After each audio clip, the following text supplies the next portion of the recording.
Oh my God! What's going on? He's hitting my mom and he's hitting her to the ground! How old are you? 12. Travailler au sein d'un centre d'appel d'urgence n'est pas toujours chose facile. En dehors du stress à gérer, on leur demande aussi de garder un calme olympien, et ce afin de gérer les situations de crise dans les meilleures conditions. Je pense qu'on a tous déjà entendu, au moins une fois dans notre vie, un enregistrement d'appel en provenance d'un centre d'appel d'urgence. Que ce soit pour une altercation, un malaise ou même un vol, la liste peut continuer encore longtemps, mais aujourd'hui, l'enregistrement que vous allez écouter va vous marquer à vie. Voyons ensemble aujourd'hui la triste affaire de la famille Luke.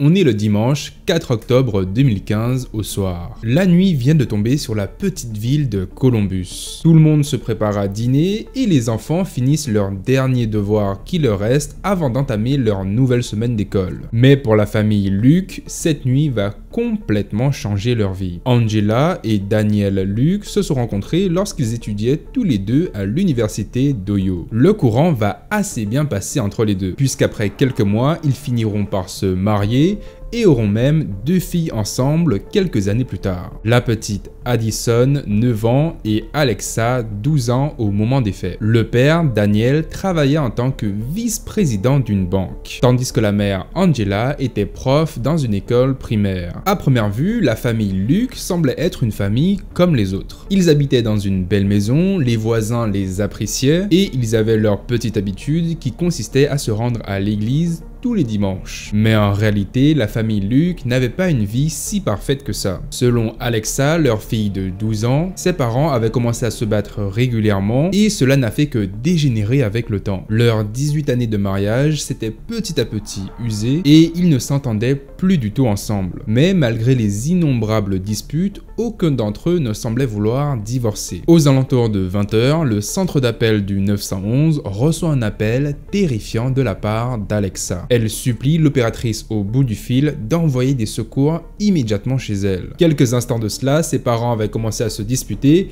et ils en étaient venus aux mains. Durant environ 17 minutes, l'opératrice au bout du fil va essayer de récolter le maximum d'informations auprès d'Alexa afin de faire parvenir les secours. Dans les enregistrements, on peut clairement entendre la détresse dans la voix de la petite Alexa. What's he doing? He's hitting my mom and he's hitting her to the ground! Get off my mother! Ah! Who's at the house with you guys?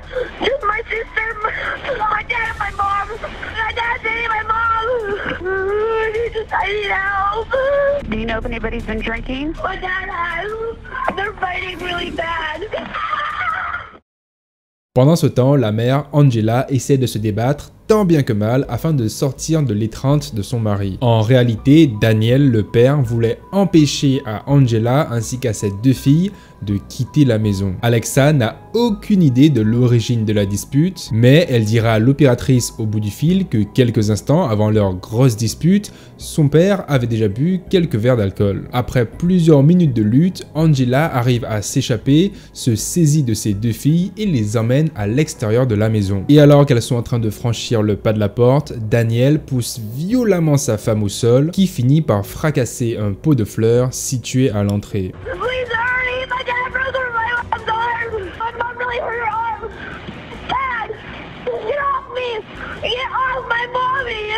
Are you guys gonna see her? Malgré la douleur, Angela arrive à se lever, puis court en direction de sa BMW garée devant la maison afin de mettre ses 2 filles à l'abri. Elle s'installe ensuite sur le siège côté conducteur et verrouille toutes les portes. Mais Daniel n'en avait pas fini avec elle. Celui-ci se met à frapper la voiture, il essaye d'ouvrir les portières et il finit même par s'agripper à la voiture en se mettant directement sur le capot. Dans les enregistrements, on peut très clairement entendre Angela ainsi que sa petite sœur Addison en train de crier et de pleurer. Finalement, Angela démarre la voiture et sa fille, Alexa, lui demande d'accélérer le plus vite que possible. Mais quelques instants après, un bruit sourd se fait entendre, suivi par des cris. Daniel, qui au moment de l'accélération était toujours accroché au capot de la voiture, finit par lâcher prise, mais au moment où il atterrit au sol, sa tête se fait happer par la roue avant de la voiture et il fait alors un tour complet sur celle-ci. En voyant la scène, Angela stoppe immédiatement la voiture et sort dehors pour lui porter secours. Go fast, mommy, go fast! Ah! Oh my God, he's dead! He's dead! My father's dead! Please come help! My father's dead! Did she run over him with the car? Not on purpose! He was holding onto the window and he fell right off and he's bleeding really bad! Daniel saigne abondamment de la tête et il semble avoir perdu connaissance. Paniquée, la petite Alexa dit alors à l'opératrice au bout du fil qu'elle pense que son père est mort. Après l'incident, Angela décide d'amener ses deux filles chez un voisin afin d'attendre les secours et la police. Dès leur arrivée, les secours emmènent Daniel directement à l'hôpital qui à ce moment-là était encore en vie. Cependant, dû aux multiples fractures et aux saignements à la tête, il finit par décéder quelques heures après. Les enquêteurs, de leur côté, vont rapidement collecter toutes les preuves qu'ils peuvent. Que ce soit la voiture mise en cause, les téléphones portables des parents ainsi que celui d'Alexa, et ils vont aussi retrouver des taches de sang sur les lits des deux parents, puisque ces derniers avaient cessé de dormir ensemble depuis plusieurs mois. Les taches de sang montrent le déchaînement de violence qu'il y avait eu dans la maison cette nuit-là. Et toutes les preuves récoltées semblaient correspondre au récit qu'Alexa avait donné à l'opératrice du 911. Finalement, la mère Angela sera arrêtée et inculpée d'homicide impliquant un véhicule